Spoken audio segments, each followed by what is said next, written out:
27 ವರ್ಷಗಳ ನಂತರದಲ್ಲಿ ಭಾರತೀಯ ಜನತಾ ಪಾರ್ಟಿಗೆ ಒಂದು ಅಭೂತಪೂರ್ವವಾಗಿರ್ತಕ್ಕಂಥ ಗೆಲುವು ದೆಹಲಿ ರಾಜ್ಯದಲ್ಲೇ ಆಗಿದೆ. ಹಾಗಾಗಿ ಸಂದರ್ಭದಲ್ಲಿ ದೆಹಲಿಯ ನಮ್ಮ ಎಲ್ಲ ಪಕ್ಷದ ಮುಖಂಡರಿಗೆ, ಕಾರ್ಯಕರ್ತರಿಗೆ ಹಾಗೂ ಮತದಾರರಿಗೆ ಅಭಿನಂದನೆಯನ್ನ ನಾನು ಸಲ್ಲಿಸೋದಕ್ಕೆ ಇಚ್ಛೆ ಪಡ್ತೇನೆ. ದೇಶದ ಪ್ರಬುದ್ಧ ಮತದಾರರು ದೆಹಲಿ ರಾಜ್ಯದ ಅಭಿವೃದ್ಧಿಯ ದೃಷ್ಟಿಯಿಂದ ಭಾರತೀಯ ಜನತಾ ಪಾರ್ಟಿಯನ್ನ ಗೆಲ್ಲಿಸಬೇಕು, ನರೇಂದ್ರ ಮೋದಿಜಿಯವರ ಕೈಯನ್ನ ಬಲಪಡಿಸಬೇಕು ಅನ್ನೋ ನಿಟ್ಟಿನಲ್ಲಿ ಇವತ್ತು ಮತ್ತೊಮ್ಮೆ ನಮಗೆ ಆಶೀರ್ವಾದವನ್ನು ಮಾಡಿದ್ದಾರೆ. ಇದರ ಜೊತೆಗೆ ಯಾವ ಆಮ್ ಆದ್ಮಿ ಪಕ್ಷ ಭ್ರಷ್ಟಾಚಾರದ ವಿರುದ್ಧ ಆಂದೋಲನವನ್ನ ಮಾಡಿ ದೆಹಲಿ ರಾಜ್ಯದಲ್ಲಿ ಅಧಿಕಾರಕ್ಕೆ ಬಂದಿತ್ತು, ಅದರ ಆಮ್ ಆದ್ಮಿ ಪಾರ್ಟಿಯ ಅರವಿಂದ್ ಕೇಜ್ರಿವಾಲ್ ಅವರ ಮುಖವಾಡ ಇವತ್ತು ಕಳಚಿ ಬಿದ್ದಿದೆ. ಸ್ವತಃ ಕೇಜ್ರಿವಾಲ್ ಅವರು ಕೂಡ ಹಿನ್ನಡೆಯನ್ನು ಅನುಭವಿಸ್ತಾ ಇದ್ದಾರೆ. ದೆಹಲಿ ರಾಜ್ಯದ ಮುಖ್ಯಮಂತ್ರಿಗಳು ಅತೀಶ್ ಅವರು ಕೂಡ ಇನ್ನೇನು ಸೋತಾಗಿದೆ.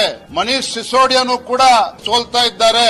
ಇದರ ಅರ್ಥ ದೆಹಲಿ ರಾಜ್ಯದ ಜನರ ಮುಂದೆ, ಮತದಾರರ ಮುಂದೆ ಆಮ್ ಆದ್ಮಿಯ ಬಣ್ಣ ಇವತ್ತು ಬಯಲಾಗಿದೆ. ಇವರ ಬಣ್ಣ ಬಯಲಾಗಿದೆ. ಇವತ್ತು ಯಾವ ಕೇಜ್ರಿವಾಲ್ ಅವರು ಸ್ವತಃ Aam Aadmi party liquor gate scandal ಅಲ್ಲಿ ಸಿಗಾಕೊಂಡು ಮಂತ್ರಿಗಳು ಜೈಲಿಗೆ ಹೋದ್ರು, ಸ್ವತಃ ಅರವಿಂದ್ ಕೇಜ್ರಿವಾಲ್ ಅವರು ಜೈಲಿಗೆ ಹೋದ್ರು, ಸಚಿವರು ಜೈಲಿಗೆ ಹೋದ್ರು.